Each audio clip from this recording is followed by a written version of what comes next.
The Keeper.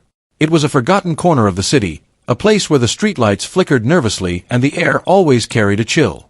At the heart of this desolate neighborhood stood an ancient, decrepit library, its windows clouded with grime and its doors sealed with chains. Locals called it the Hollow Haven, but few remembered why. They just knew to stay away. One cold autumn evening, curiosity got the better of Eva, a young journalist always in search of a good story. She had heard whispers of the library's dark past and decided to investigate. Armed with a flashlight and a notebook, she made her way to the library, determined to uncover its secrets. The chains that once bound the doors were broken, as if someone or something had recently entered.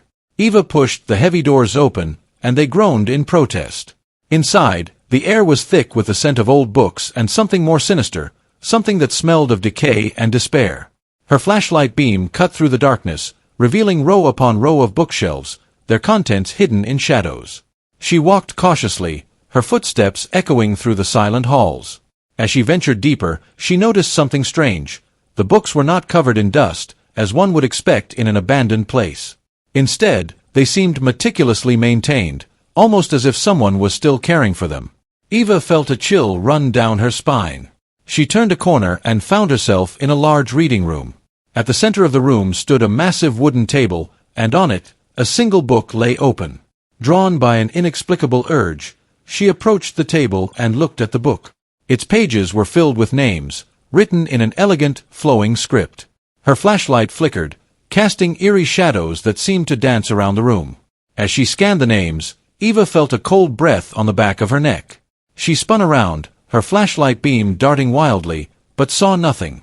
The room was empty, yet she couldn't shake the feeling that she was being watched. Determined to finish what she had started, she turned back to the book. To her horror, she found her own name written on the next page, the ink still fresh. Panic surged through her, and she backed away from the table, her heart pounding in her chest. Suddenly, the room was plunged into darkness. Eva fumbled with her flashlight, but it was dead. A soft, sinister chuckle echoed through the library, sending shivers down her spine. She reached for her phone, but it too was unresponsive.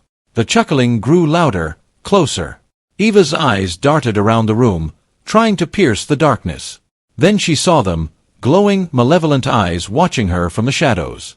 She turned to run, but her path was blocked by a tall, shadowy figure.